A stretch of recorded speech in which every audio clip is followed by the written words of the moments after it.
দেখুন আমার বাড়িটা কি কথাটা বলছে, প্রতিটা মেয়ে যদি তার ভালোবাসা মানুষের কাছে এমনটাই চাইতো যে দুজনের সমান অধিকার সমান ভাগ করে নিত, তাহলে প্রতিটা ভালোবাসা পূর্ণতা পাইতো। তাই সবাই চেষ্টা করবেন এই ভিডিওটা দেখার জন্য। মন, তোর বয়ফ্রেন্ড কল করছে। স্পিকারে দে ফোনটা। হ্যালো মন, কোথায় আছো তুমি?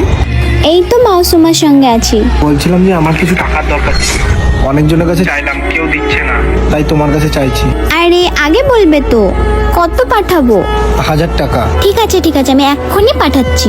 আচ্ছা ঠিক আছে। কেমন বয়ফ্রেন্ড রে তোর?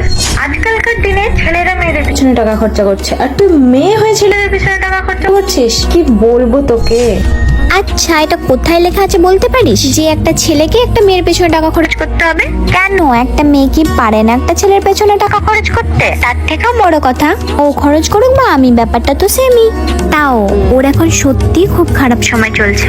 এই খারাপ সময় ওর পাশে আমি থাকবো না, তোর পাশে কে থাকবে? নে ফোনটা দে এবার আমাকে।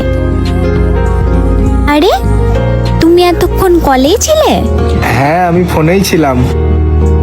যদি ভালোবাসার মানুষটাও পাশে থাকে না, তাহলে খারাপ সময়টাও বেশি দিন থাকে না।